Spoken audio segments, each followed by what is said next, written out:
하나님의 말씀은 누가복음 1장 26절에서 38절입니다.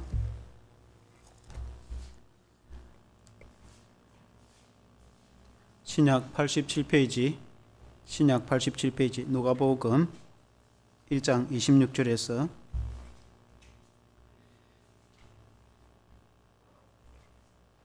38절 말씀 제가 읽겠습니다.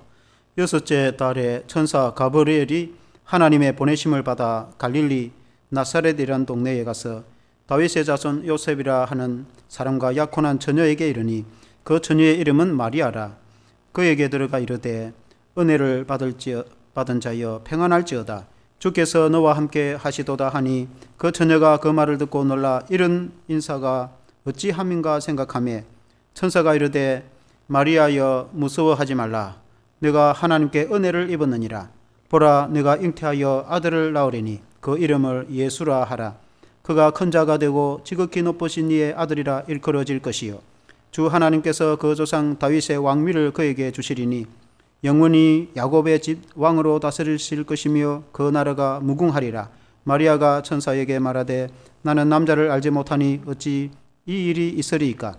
천사가 대답하여 이르되 성령이 내게 임하시고 지극히 높으신 이의 능력이 너를 덮으시리니 이름으로 나실 바 거룩한 이는 하나님의 아들이라 일컬어지리라.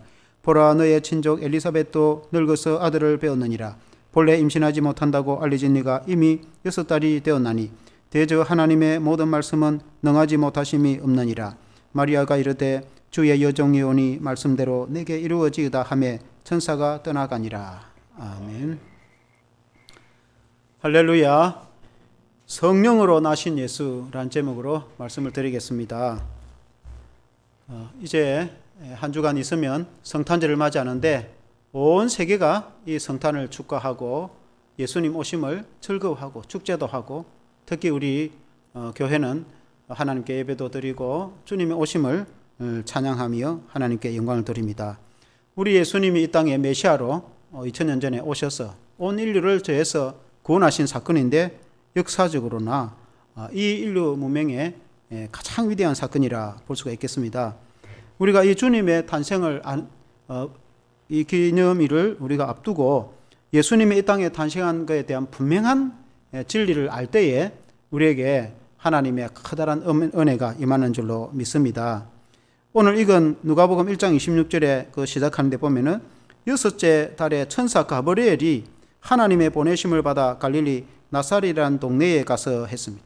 여섯째 달 이런 말은 그 여섯째 달 전에는 이 가브리엘 천사가 스가랴에게 가서 너에게 아들이 있을 것이다 그렇게 알려져 세례 요한이 이렇게 이제 잉태를 하게 되어집니다.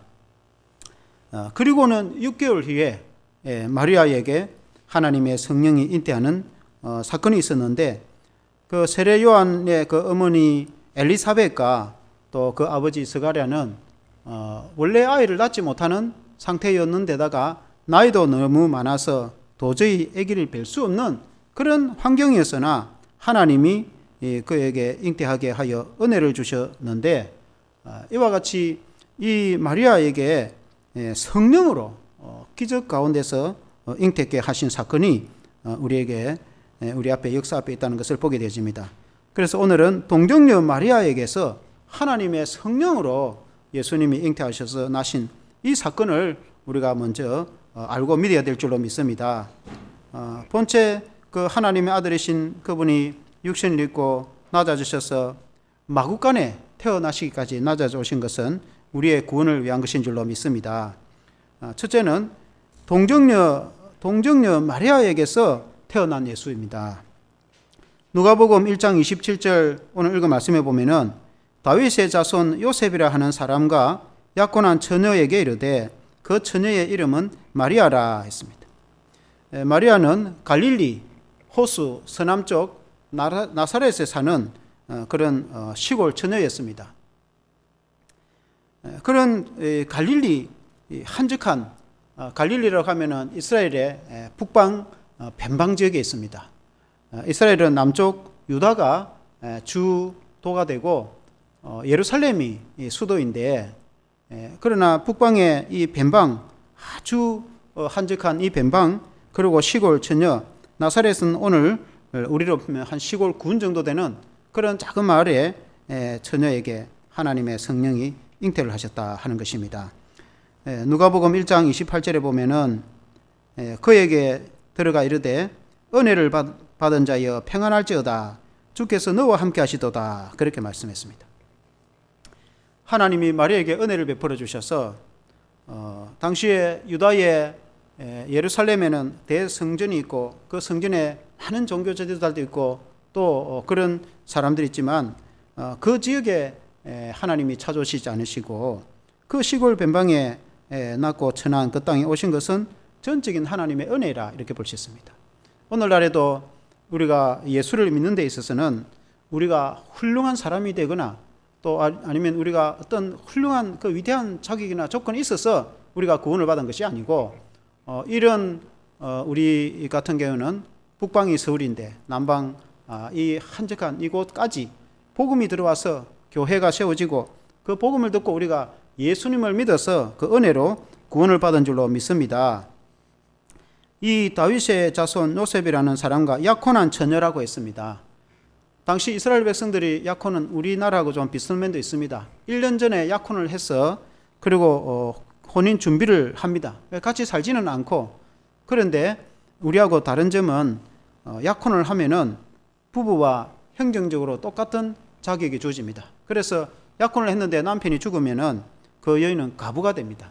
그와 같이 약혼한 상태에 같이 살지는 않았지만은 마리아에게 성령으로 잉태를 예수님 잉태가 되셨는데, 그러나 요셉의 가문에 탄생을 하게 된 것입니다. 그 이유는 이미 요셉과 약혼을 해서 요셉의 가문의 사람이기 때문에 그렇습니다. 그래서 요셉은 다윗의 자손이기 때문에 다윗의 자손으로 예수 그리스도께서 탄생하셨다 이렇게 볼 수 있겠습니다. 우리 예수님은 다윗의 자손으로 만왕의 왕이시며 만주의 주가 되시는 구세주 예수 그리스도께서 남쪽 그 예루살렘 수도도 아닌, 물론 이제 예수님이 태어나실 때는 베들레헴에서 당시에 이제 요셉이 이 호적하러 가서 베들레헴, 다윗의 고향 베들레헴에서 탄생하지만, 그러나 예수님은 나사렛에서 또 성장을 하게 되십니다.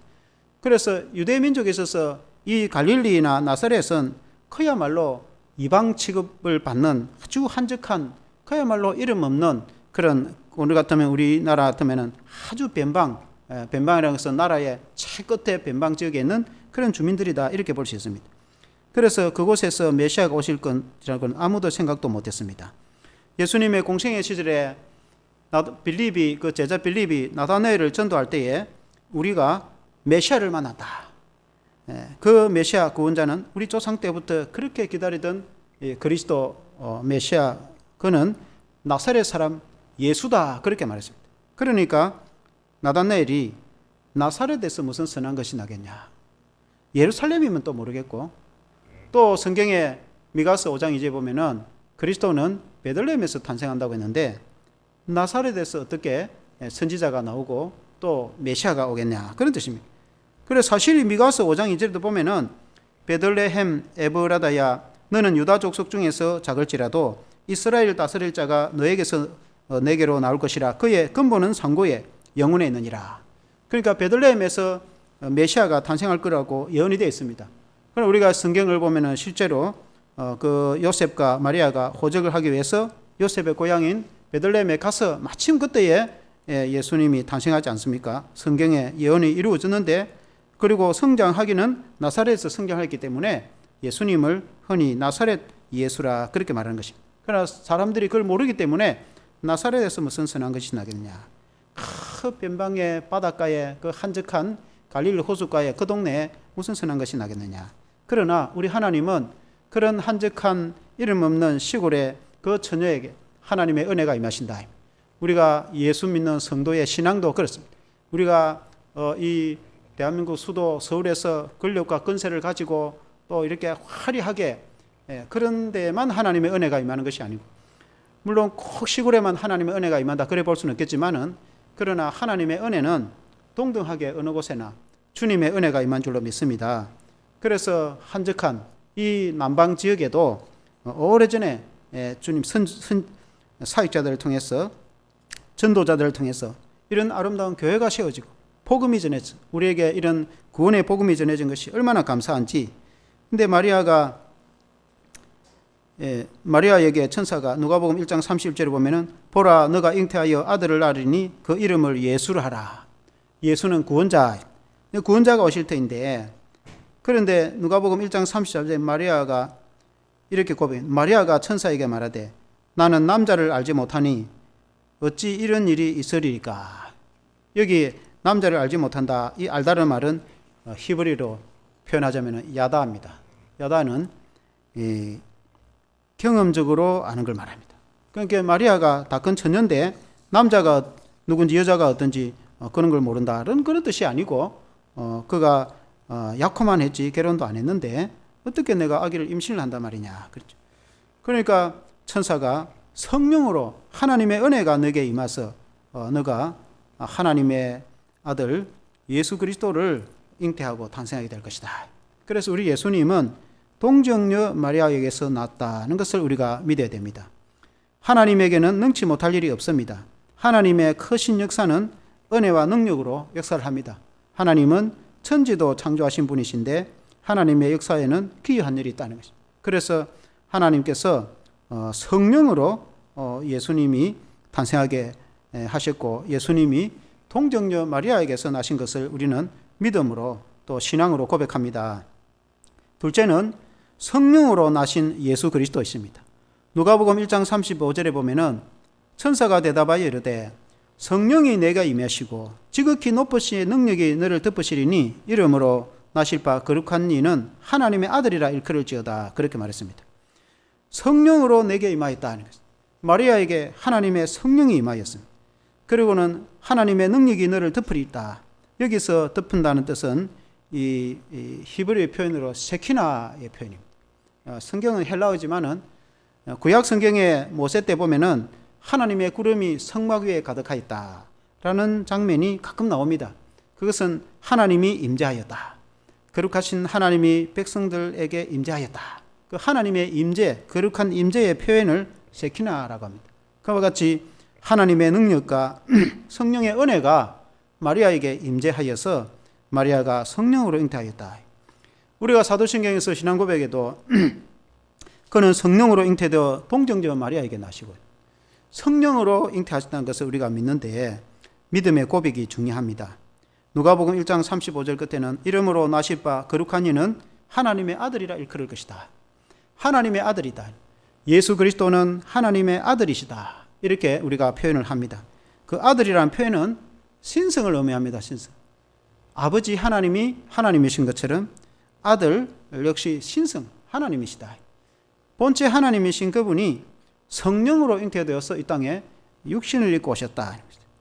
우리가 예수를 믿는 믿음에 있어서 이것이 바른 믿음의 고백인 줄로 믿습니다. 옥성호 집사님이 있는데 옛날 돌아가신 옥하는 목사님 아들입니다. 그분이 지은 책 중에서 부족한 기독교라는 책이 있습니다. 오래전에 나왔습니다.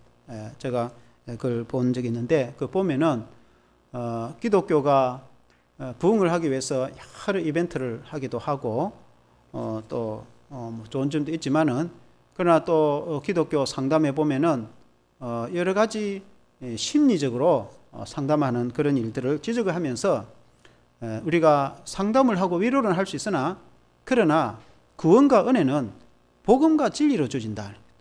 기독교의 은혜는 진리의 하나님의 말씀과 복음으로 구원되어지는 것이지 우리가 심리적으로 혹은 여러 가지 이벤트로 구원을 받는 것이 아니다. 그래서 오늘날 너무 한국 교회가 그렇게 성장 가도로 가는 길에 이벤트와 그런 심리적 것을 너무 많이 가미를 하여서 본질 하나님 되신 그분이 사람이 되어 오셔서 십자가로 우리를 구원해 주신 것이 성경의 진리고 누구든지 예수님을 믿어서 제사함받고 구원 얻는 것이 기독교의 기초 복음의 진리를 알면은 당연히 누구든지 구원을 깨닫게 되어지고 하나님의 은혜를 경험하게 되어지는 것입니다. 하나님의 성령으로 동정녀 마리아에게서 나신 예수 그리스도를 믿는다면은 누구든지 우리도 하나님의 성령의 은혜를 받게 되지는 것입니다.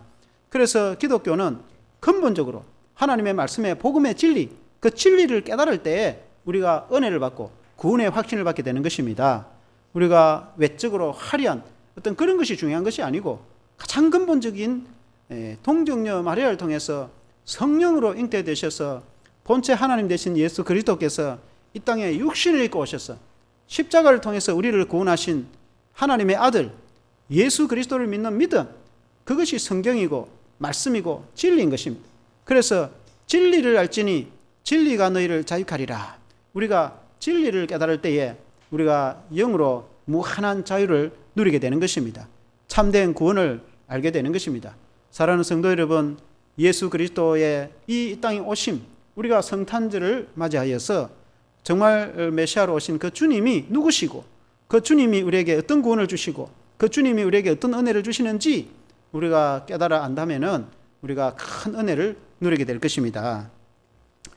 누가복음 1장 36절에 보면은 보라, 너의 친족 엘리사벳도 늙어서 아들을 배었느니라. 본래 임신하지 못한다고 알려진 네가 이미 6달이 되었나니, 세례 요한이 이제 임신을 하게 되었다, 그 말입니다. 6개월 전에 먼저 서가랴가 성전에 가서 하나님의 일을 감당할 때 제비를 뽑아서 제사장이 성전에 가서 향을 피우고 있는데 가브리엘 천사가 나타나서 너에게 아들이 있을 것이다 라고 하니까, 내가 지금 나이가 많고 내 아내 엘리사벳도 나이가 많아서 도저히 아이를 낳을 수 없는데 어떻게 천사가 와서 아들을 낳을 것이다 하니까 잘 믿기지가 않았던 것 같습니다. 그래서 가브리엘 천사가 너가 믿지를 못하니 벙어리가 되어서 너의 아들을 낳고 나면은 혀가 풀리게 될 것이다, 그렇게 했지 않습니까? 그래서 실제로 잉태하여서 그 세례요한을 낳고 나서 그 1년 동안 말을 못하고 있다가 서판에다가 글로 요한이라고 이름을 적으니까 혀가 풀려서 말을 하게 되었다는 사건이 성경에 기록되지 않습니까? 도저히 이룰 수 없는 가운데서 하나님의 말씀은 능치 못한 일이 없다. 그래서 마리아에게 성령으로 잉태된 것은 하나님의 능력인 줄로 믿습니다. 우리는 그것을 믿음으로 믿고 고백을 합니다. 누가복음 1장 37절에 대저 하나님의 모든 말씀은 능하지 못하심이 없다. 하나님의 말씀에는 능치 못할 일이 없다. 그런데 마리아가 좋은 신앙으로 고백하기를 누가복음 1장 38절에 마리아가 이르되 주의 여종이오니 말씀대로 내게 이루어지어다 하며 천사가 떠나가니라. 우리 한번 같이 해봅시다. 말씀대로 이루어지이다. 마리아가 칭송을 받는 것은 말씀을 믿고 그 말씀에 순종해서 예수 그리스도를 잉태하여 예수 그리스도를 낳게 되었다. 마리아가 위대한 존재가 되어서 그런 것이 아니라 갈릴리 변방 시골 촌의 한 처녀인데 하나님의 성령의 잉태, 성령으로 메시아를 잉태하여서 낳게 되었는데, 그것은 마리아가 믿음으로 말씀을 듣고 말씀에 순종하고 말씀을 믿어서 말씀으로 고백을 했기 때문에, 믿음으로 고백을 했기 때문에 그런 역사를 경험하게 되었다. 사랑하는 성도 여러분, 하나님의 말씀에는 능치 못할 일이 없습니다. 그래서 우리도 하나님의 말씀을 믿고 순종할 때에 여러분 기적이 일어나는 줄로 믿습니다. 각자에게 주신 하나님의 은혜가 따로 있는데 우리에게 주신 은혜가 믿음으로 역사하고 기적으로 역사하는 줄로 믿습니다. 마리아가 실로 위대한 일을 했죠. 예수님을 잉태하여 낳게 되고 30년 동안이나 부모로서 요셉도 그렇지만은 마리아가 돌보고 메시아께서 육신으로 오셔서 그 가정에 행복하게 성장하게 한 그런 위대한 인류 역사의 전무후무한 그런 훌륭한 일을 하셨습니다. 그보다 더 중요한 것은 믿음으로 고백한 것이 그보다 더 중요합니다.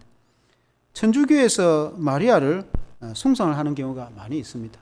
물론 이제 천주교 신학자 이야기를 들어보니까 마리아에게 기도를 하는 것은 하나님께 기도하는 것하고 다르다고 이야기를 합니다.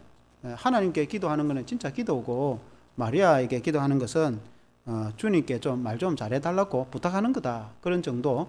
마리아가 지금 뭐 천국에 살아 있으니까 그렇게, 그러니까 뭐 하나님께 바로 기도하면 되지, 주님께 기도하든지 하면 되는데, 천주교는 일단은 그렇게 해요. 중보를 해달라, 좀 잘 봐달라, 뭐 그런데 하나님께 기도하는 건 좀 다르다, 그렇게 하고 그래 어쨌든 그래도 천주교 들어가면 마리아 상을 보고 기도를 하고 그래 천주교인들이. 우리 개신교는 그렇게 안 해요. 개신교는 마리아가 예수님의 어머니로서 육신적인 어머니로서 메시아를 탄생케 하여서 위대한 어머니라고 이렇게 우리가 알지만 천주교가 왜 그렇게 하게 되는가 그 역사적 배경이 있습니다. 그렇게 하게 된 것은 예수님이 하나님이시니까 하나님의 어머니가 아니냐 이렇게 이야기를 하게 되었다면 그래서 하나님의 어머니인 마리아를 이렇게 숭상하는 일이 생기게 되었다. 그래서 그것은 신학적으로 조금 생각해 볼 필요가 있어요. 하나님의 어머니라는 용어는 조금 곤란해요. 왜냐하면 예수님이 하나님이시지만 육신을 입고 아기 예수로 오셨는데 그 육신으로 오신 예수 그리스도를 탄생케 하고 양육한 그 어머니가 마리아이다 이 말이에요. 하나님의 어머니라기보다는 육신적으로 예수님은 완전한 하나님이시면서 완전한 사람으로 오셨는데 사람으로 오신 예수 그리스도를 이렇게 낳은 어머니니까 예수님의 어머니이시죠. 예수님의 어머니이신데 마리아는 위대한 인간이죠. 위대한. 마리아를 하는 신적 개념을 이렇게 생각하면 안 되죠. 훌륭하고도 위대한 무엇보다도 믿음에 있어서 그 천사가 와서 동정녀 마리아에게 성령으로 너가 아들을 낳을 것이다. 결혼도 안 했는데 아들을 낳을 것이니까 그게 좀처럼 동의가 되지 않고 이 스가랴도 믿지도 못했는데 좀처럼 잘 동의하지 못하고 믿지 못할 상황인데도 하나님의 말씀을 믿고 순종해서 그리고 메시아 되신 예수님을 탄생케 하고 그 사역에 공생의 시절에 사역에 동참하는 모습을 봤을 때 믿음에 있어서 위대한 어머니며 육신적으로 예수님의 어머니다 이렇게 볼 수 있는 것입니다.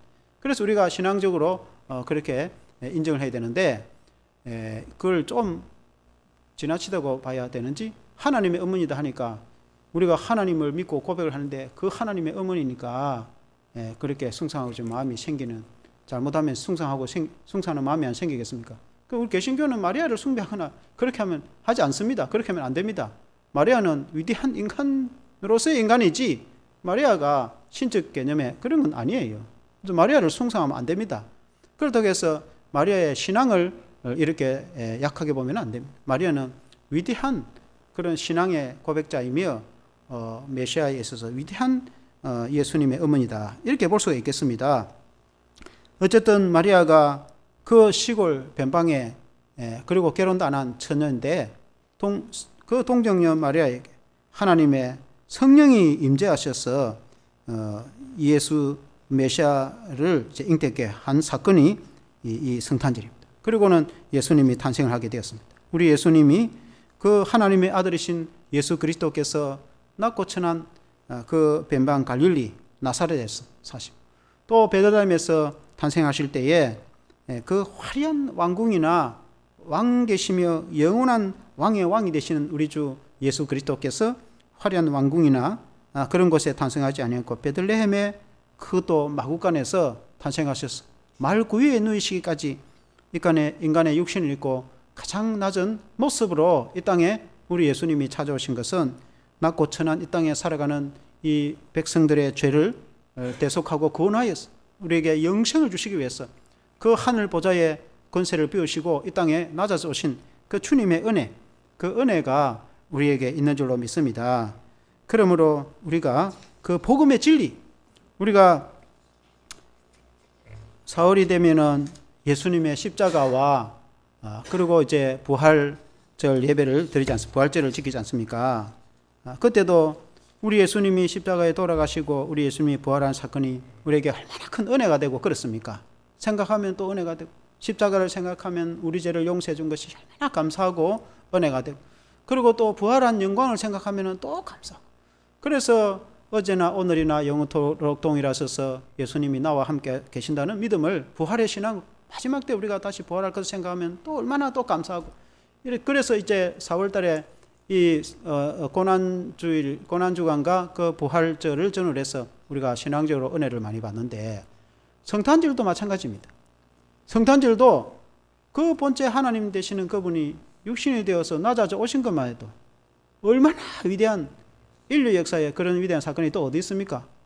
그리고 가장 낮고 비천한 마ಹು간에 태어나시고, 또 그 갈릴리의 그 변방에 나사렛이라는 동네에 아주 촌에 그곳에서 살아가시면서, 그리고 그 갈릴리의 비천한 백성들, 그 변방 북방 이민족이 얼마나 많이 찾아왔습니까?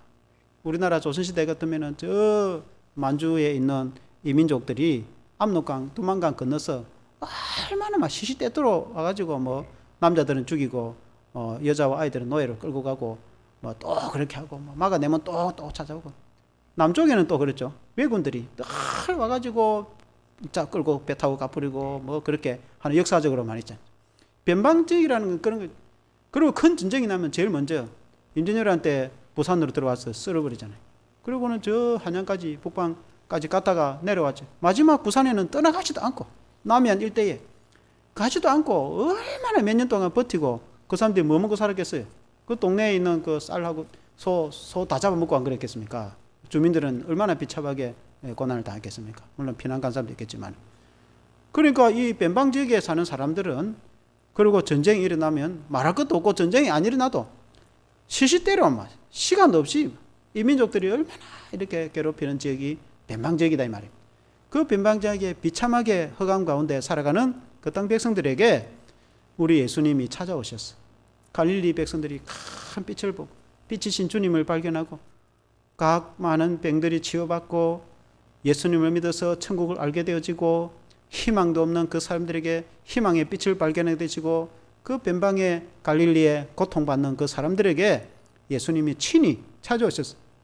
예수님이 예루살렘도 아닌 유다도 아닌 그 갈릴리 변방에 예수님이 찾아오셨어요.